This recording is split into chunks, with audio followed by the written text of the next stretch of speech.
Welcome back to Tiny Blue Games. My name's of course Csaw or Chris, and today we are talking about Final Fantasy XIV in 2020. Today we are talking about the World of Darkness. This is the third and final chapter in the Crystal Tower raid series. A lot of you have been asking about this video for quite some time, and I actually did complete this video a little while ago.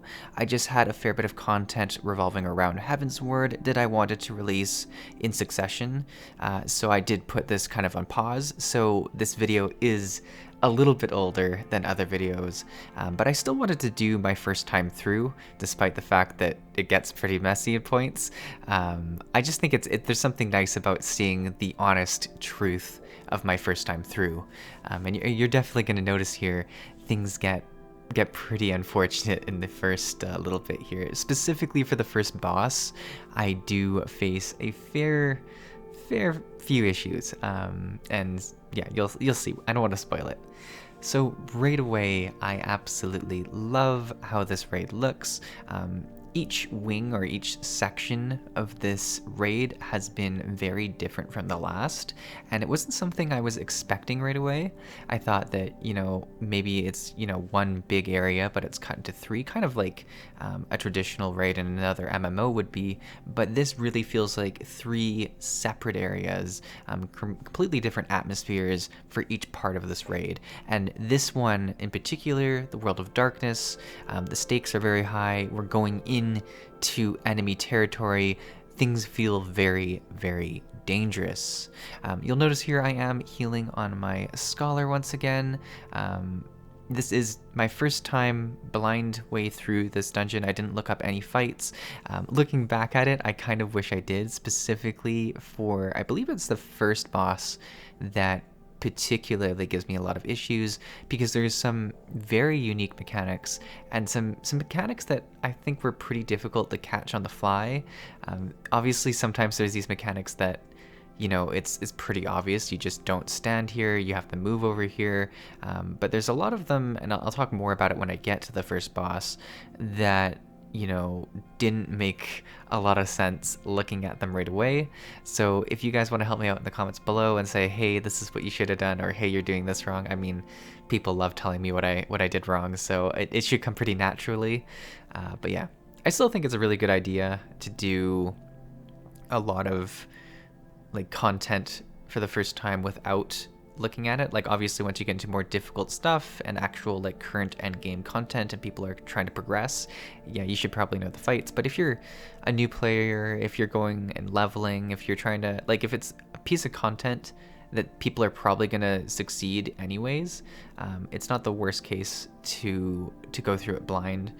It kind of gives you the experience that people had when they first did it, right? And that's kind of one of the most fun times for encounters, when people are trying to figure out, okay, this is what happens, how do I prevent that from happening? But yeah, so this is the first boss. This big eye gave me a tremendous amount of difficulty. I tried to stay near people as best I could, I think, but I just really got hit by a lot. And right away, this like sort of liquidy ground, and like half of it sort of lighter, half of it sort of darker, I was like, I have no idea what I'm supposed to do. Now, I noticed that there's these circles on the ground here, and I was trying to stay near a few people, but we ended up getting blasted by a beam, which to me meant stay away from the front face of the eye, because it looks like it can hurt you. There was a huge fire orb that seemed to spawn over someone, and it looked like I was far enough away, so that went okay.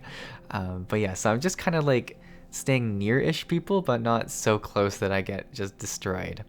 We have some ads coming out, and I figured, okay, those probably need to die. And then it did this weird phase where it would light each quarter of the like map, and I wasn't sure if I was supposed to stand in it or if I wasn't supposed to stand in it. I noticed that I had the same amount of debuffs as everyone, so I figured I kind of did okay, but I really wasn't sure here. I kind of just stayed with everyone, and it doesn't seem like anyone else was moving either, so I don't know if, maybe this is all I had to do, but I don't know. So I just stayed here for a bit. Obviously, it wasn't what I was supposed to do because I do end up dying. There's a few people that die as well. I do get a res. I just skipped ahead here because it took a little bit of time to get to that res. And I do get up and start healing other people, take a beam to the face right after the res. Super disappointed. This is res number 2 during the fight, if you're counting. This fight is probably the lowest of the low in terms of my helpfulness for this group, so it does only get better from here on out. But I think this is probably the fight where I felt the worst about myself. I was like, okay, they've rezzed me twice now. I did end up rezzing someone else, which was okay, and we got some heals out.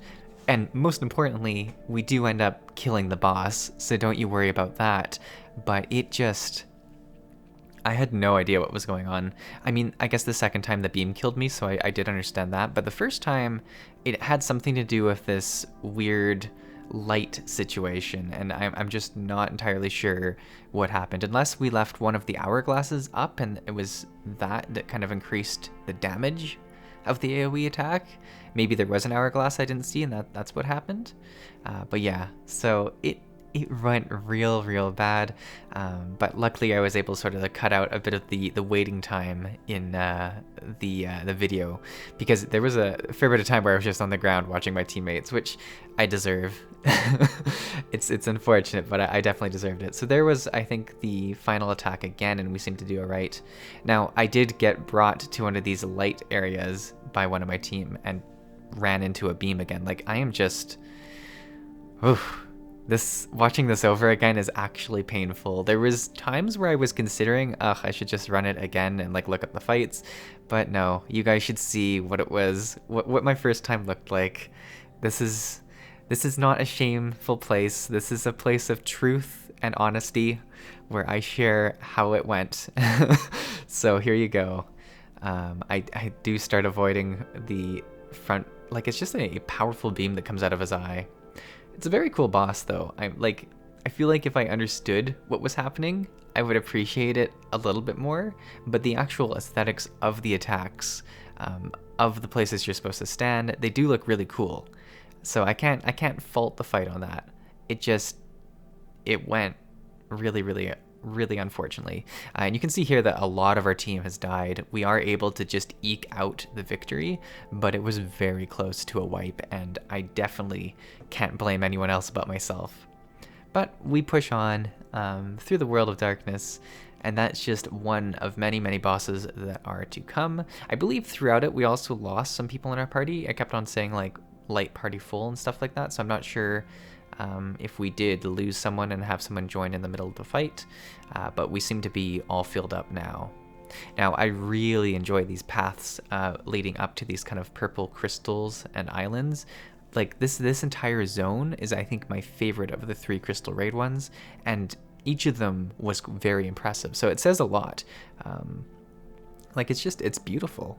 It really is. I'm scared, but it's beautiful. So we push forward here, and you can notice that we do have the second boss, the Queen Scylla, I believe is what you'd say, that has a bunch of, is it dog heads that it has? It's got a bunch of heads anyways. And I definitely think, apart from the last boss, the rest of the bosses went fairly easy. I'm not sure if they were just mini bosses or if we had tremendous amounts of DPS, but compared to the first boss, these bosses, or maybe they are ads, like just sort of like a mini boss kind of thing, went down really quick. So that was good. It was some much needed encouragement after what happened, because there was a while there where it was like, so we might not be completing this, huh? But we did, so that's good. So yeah, treasure coffer did it. So oh, okay, so that's what it is. There's the boss that comes out of it. That's why it was so quick. I was like, why do I not remember this being as much of a thing? So there's definitely different bosses that come from this platform here. And we have Xande's clone here. What's interesting is that there is actually a lot to do with cloning in the raid itself, which I found pretty interesting, because I don't think cloning is much of a topic in Final Fantasy XIV before this, or at least I haven't really dealt with it in many stories. But we have, and I guess I should touch on the story because this is kind of the conclusion of the story, and I'm sure there's parts I'm missing. But we had Doga and Une, who are clones of the Allegan royalty, and that's why they were able to open that door. And they've been helping us sort of progress into the world of darkness as well. So it's interesting that that there are clones, because clones are a very complicated thing in lore. If you can have clones in a world, it opens a lot of doors that you don't necessarily want open. So I was just very interested about that. We also have our sexy bowman, Graha, who we've been learning more throughout our journey that he has some similarities to Doga and Une, and there's definitely something going on there as well. He seems to know a lot about the lore of this place without without revealing why or even knowing himself how he knows it. So there's a little bit of interesting stuff going on there. And then we also have Mr. Nero and Sid. They're ongoing back and forth, and the fact that Nero went into the world of darkness with Une and Doga. So it's going to be interesting to see how all of that resolves. I'm sure, as a lot of people have mentioned, that this story is still very relevant in terms of the most current expansion, the Shadowbringers expansion. Obviously, there's going to be some mysteries that aren't fully resolved here, but hopefully we have a little bit of information, but who knows. So we do have this 5-headed dragon boss here. I honestly, I don't remember too much about this. I think I did all right at the mechanics. I got out of those big icicles, I guess is what I'll call them, that fall from the sky, and I think for the most part we were able to stay up. There was a fair bit of AoE on the ground, so as long as you just kind of were paying attention to your positioning, moving around when you needed to move around, it seemed to go pretty good. Looking back at it, and because a lot of people in the comments have told me I do need to be close to people to really be effective with my AoE heals, I probably should have come closer to people sooner, but I do try to stay close with the pack as best as I can, and for the most part I think we just were able to kill the boss very quickly without running into too much difficulty. I think the issue on the first boss specifically was that we lost so many people that it was kind of like we were in a state of recovery the whole time, whereas if you don't have that one attack that kills a bunch of people, you're going to have a lot easier time because just the DPS is going to be higher. You're going to have more healers that are going to be able to resurrect people quicker. It just makes things a lot more simple. But yeah, so it goes pretty well. I think oftentimes actually in a lot of fights where you do have a messy, one mechanic that wipes a few people and you're trying to recover, it's sometimes better just to wipe it up and start over again, because really getting off on the wrong foot can make things quite difficult for you, and it's hard. It's a hard call, but you don't really have a raid leader in these, I guess, but if you're doing more of an organized group or something like that, it's always better to just, I think, sort of wipe it up and start from scratch and do it better. That being said, some of the most enjoyable times in raids is when you barely pass it and there's people who are dying and there's just a handful of you who survive for the last 5% or something like that. I think those are some of the most exciting victories, especially if it's the first time clearing it for a group. It can feel very rewarding to be a part of those people who did survive. So we do clear the boss and we push forward. It seems that we're just going to keep going up through these staircases, which I don't at all have an issue with. That's been the whole Crystal Tower has been us moving upwards, really, right? We had the labyrinth to start with that was kind of a bit of side to side, but at the end we do go up a bit, and then throughout the rest of this it's been just us going up and up and up into the abyss. And I guess this is technically a different realm. We're in the Shadow the void area, something like that. And interestingly enough, Sid was able to get us over here. I don't know how Sid's just magically good at like solving all problems of sorts, but he's definitely someone worth keeping around just for that. I do really enjoy the jumpy pads in this part of the map. I think in a lot of games like Final Fantasy XIV, and to an extent World of Warcraft and stuff like that, when you have more tab targeting, less action-based combat, when you can move around with the map and use like sort of jump pads and like little speed boosts and stuff like that, it does make the combat feel a little bit more exciting. Though that being said, the combat itself, for as much as I heard before playing Final Fantasy that the combat's slow and stuff like that, it's really quite enjoyable once you get used to it's really just the cooldown that you have to get used to if you're coming from something that has a bit faster paced combat. And once I don't know if like your brain just gets used to it, but like you kind of get in your head, how long it's going to take for the cooldown. Once you get used to that, it feels a lot better. The other part I like about this section here is that we are, it's one of those sections where we do kind of split up into our 3 different groups, which I think is a very cool part of the Alliance raids in general, that you do have the A group, the B group, and the C group, and it's very obvious at times that you kind of have to have one group go left, one group go right, and one group stay in the center. Now, those are, I think, the times that some disorganized groups really have issues because, for the first time ever, you're not able to just, stick as a pack. You have to kind of think, okay, where should I be standing? Where should I go? But it's one of the coolest ways that they can make encounters. So we do have a pretty cool dog here. And I was really confused during this fight as well. I kind of just roamed around, not doing too much. They were talking a lot about mechanics in the fight, and what I might see and stuff like that, and I didn't really see too much. And because of that, after I completed this fight, I went and watched a video about it. And I was actually really surprised to see how much I did miss of the fight just because of, my role, where I stood, and what I chose to do. But if you're a DPS, you can actually end up inside the beast, which is pretty cool. I didn't realize that until I did go and watch a video about it. I knew that, I had to sort of stand with the group and stuff like that, but it's pretty cool that you can get like inside there and do some damage. I think anytime that there's the ability to go inside a monster, it feels pretty cool. It's also interesting because the creature isn't that big. A lot of times when you can go into creatures, they're like massive dragons or like these massive creatures. I think of Deathwing and the fact that you could fight on his back for one of the raid encounters in WoW. Not at all that raid was anything excellent, but it was such a massive creature that we were able to fight on the creature's back. This creature, I feel like he would be pretty disturbed to have a whole human inside him. Like, he's pretty big. He could maybe eat us, but I'm pretty sure he would take bites.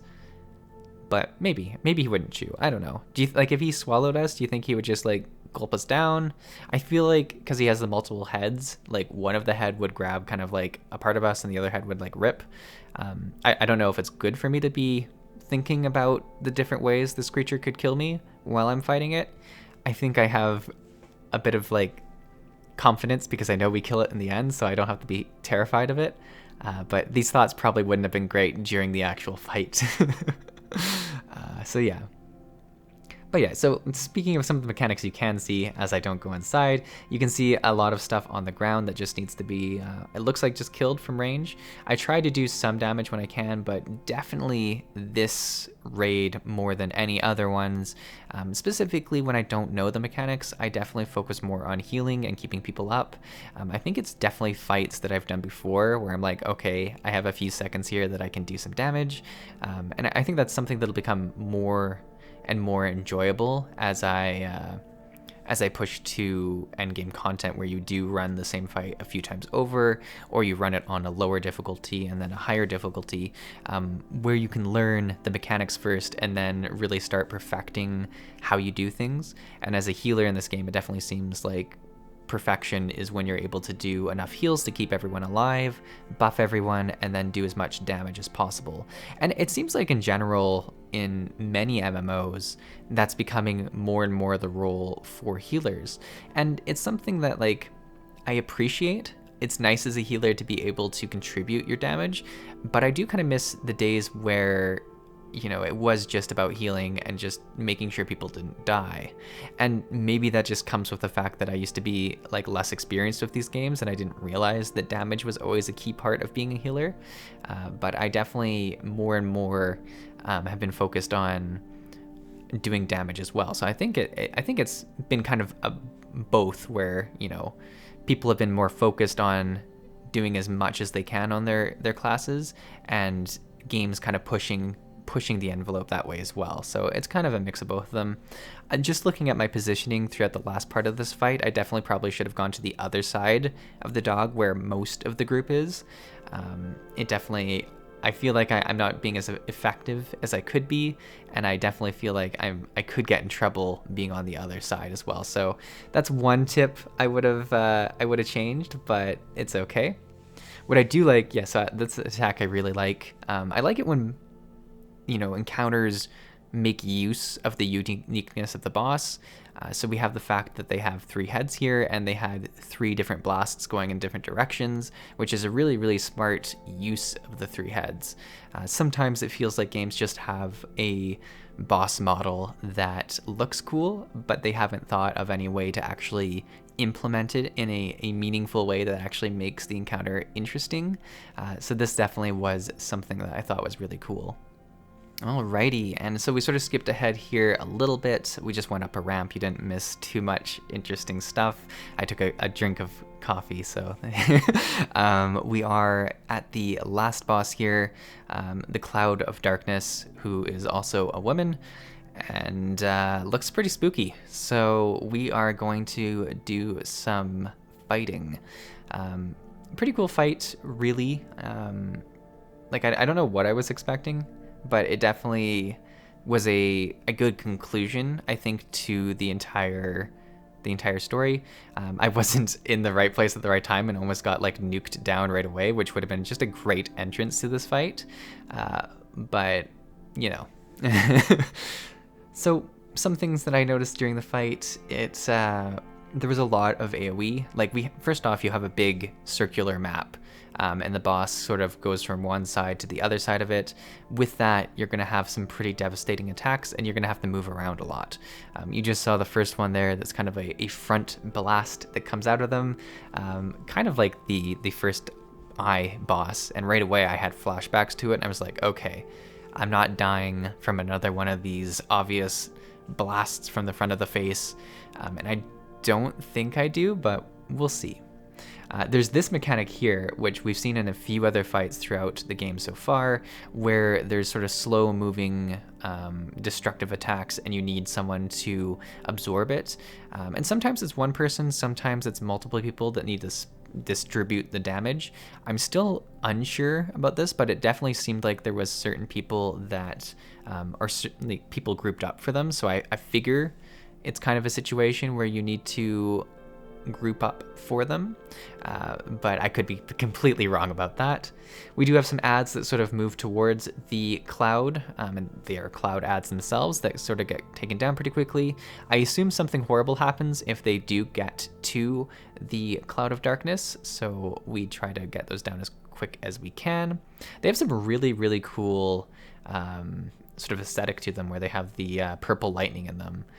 Like the whole raid was just a really cool interpretation on what this kind of realm would look like, and I think it really does a good job of both being very interesting, different, but keeping some of the Crystal Tower elements that we've seen in the past encounters and the past wings. They feel alive here as well, so it did a really good mix.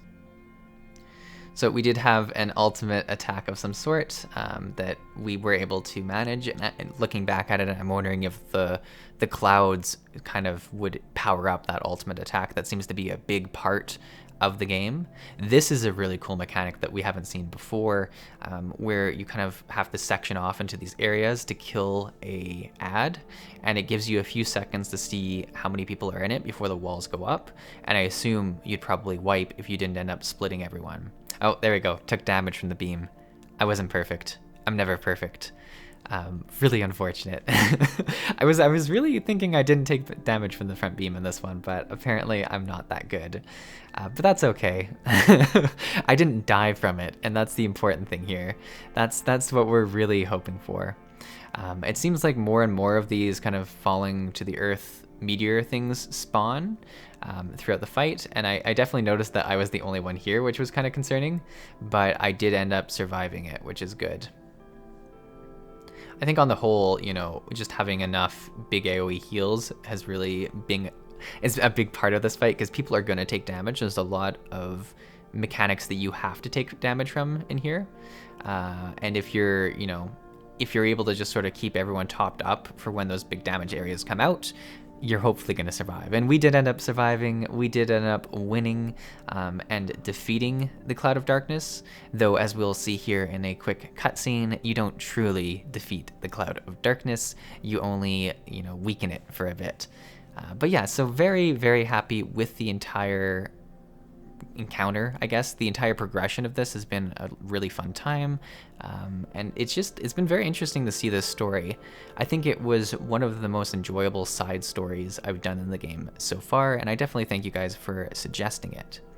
But yeah, so we do get to the end here, and we see our teammates and our sexy bowman that we have been working with at the end of the chapter. We see Mr. Nero here, who has developed a nice purpley look. Doesn't look very healthy at all, though he is carrying other people as well, so he's maybe doing better than other people. I think, you know, it would be nice if he stayed purple afterwards, but as you'll soon see here, he does not stay purple, and in fact, you know, just kind of recovers from it.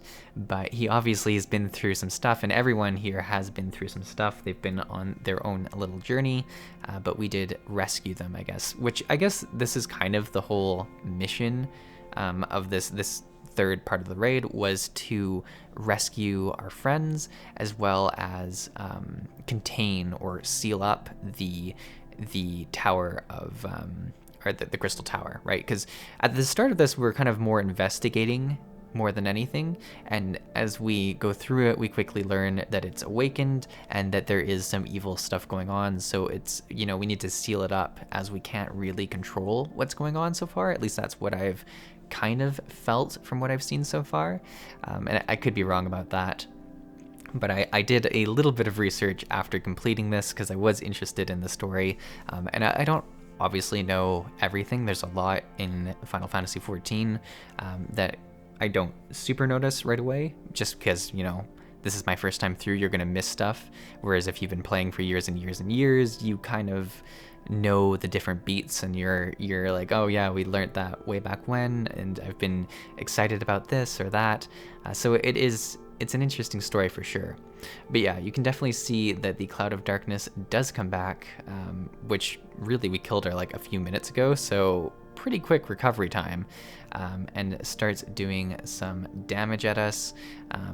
You know, it's not good, but we are here with our whole group of people, so I'm a little bit confident at this point. I also know that we're done the third raid, so they're not going to do enough damage to cause another raid, which is good as well. But I'm interested to see how this story progresses in the future, because ultimately, like, we're learning some stuff here, and we're just about to like kind of get revealed to us as Gara gets attacked here. We find out that he's immune to the attacks of the Crystal Tower of the Cloud of Darkness, and this is where everything kind of comes out. We've been sort of given hints about this throughout it, specifically from Doga and Une, and here they are going to confirm that he is got royal blood, and this has to do with why his eyes have been red and stuff like that. So he is a part of the royal Allegan line, or at least related in some way, and has control over the tower because of that. And it's kind of something that the three of them, I think, have known without directly telling the rest of the group. I don't even know if they've directly told themselves, but they're confirming it here. And as clones of the Allegan royalty, they're going to give some of their blood to mix with his. Kind of freaky that they can just have like their blood float out of them. We're not going to really talk about that, but they do combine their bloodlines to give him some more control or more strength over it, or to fully awaken his power or something like that. I'm not entirely sure why he needed the more blood. Like obviously he has control, but I guess he wasn't able to open that door at the very start. They needed the two clones to do that. So maybe he was missing some of his potential, but here we go.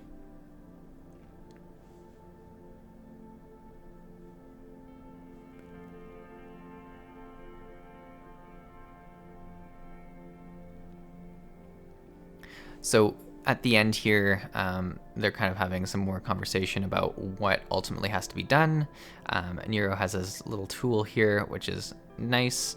And he's an interesting character because, you know, he's kind of evil, but helps us out kind of like, I'm interested to see where his storyline goes as well. But yeah, so we're leaving the two twins, or clones, I keep calling them twins, Doga and Une, and they're gonna, you know, do a kind of a final attack sacrifice situation. It seems like sacrificing yourself for the greater good of the group is a common theme in Final Fantasy XIV, and hopefully I don't have to lose too many more friends that I've become friends with. But they're going to sacrifice themselves, and we're going to run to the exit, or the bright light, which typically you shouldn't run towards, but here we go. And we're kind of having a conversation while doing it, and I don't know if anyone's ever tried to like run and talk at the same time, but it's pretty hard. We do have Nero here, who's kind of succumbing to his crystal wounds, which is unfortunate. And at this point, we kind of feel compelled to save him, which, you know, like I think it's just the purpliness. He looks so weak, and we're like, oh, you've been kind of cool, so let's help you out. But he shares a little bit of like, you know, why he's been doing what he is doing, and like how he helped and stuff like that, which is interesting. And then we have Gara here, who has kind of a vision. Like, it looks how we look when we get an echo, and he's kind of been dealing with his own stuff. Like, there's a lot of mystery around him that I want resolved. He's a very interesting character, and they've done a really good job of just revealing enough to keep you interested. And at this point, we do leave Nero here. It seems like he's going to die and succumb to his crystalliness, which, you know, I thought would be kind of an interesting fitting thing, considering he jumped in after power, and whenever you're chasing power, it's usually not a good reason to do things, but he does get cured. I think it's assumed that Daga and Une have done something over there that would save him, which is great. And now he has to make it to the end before our sort of bridge collapses. And it's a question as to whether or not he's going to make it. He does jump at the end, and guess who's here to save the day, as always, in his nice shininess? It is Cid. So very interesting, because these two have had kind of a back and forth, and this is kind of the last piece here where Cid's saving his life, right? So there's definitely a debt there for sure.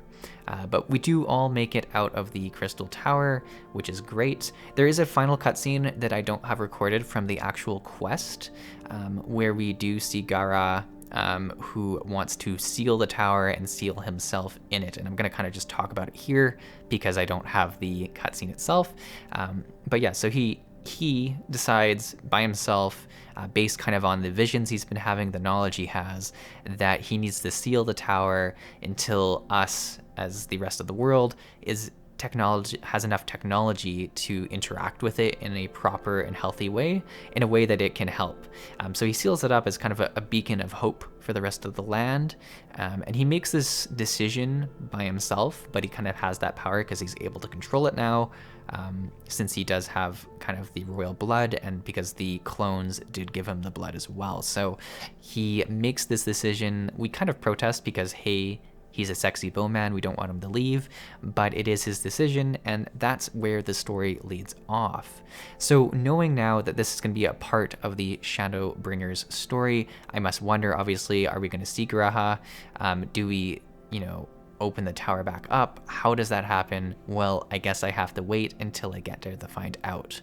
But hopefully you guys enjoyed this video. I know it was a bit of a longer one. I can feel my voice getting a bit raspy at the end here. But thanks for watching. Tomorrow we should have another video as well with some pretty exciting changes coming to my character. But until then, guys, have a great rest of your day, and I'll see you in the next video.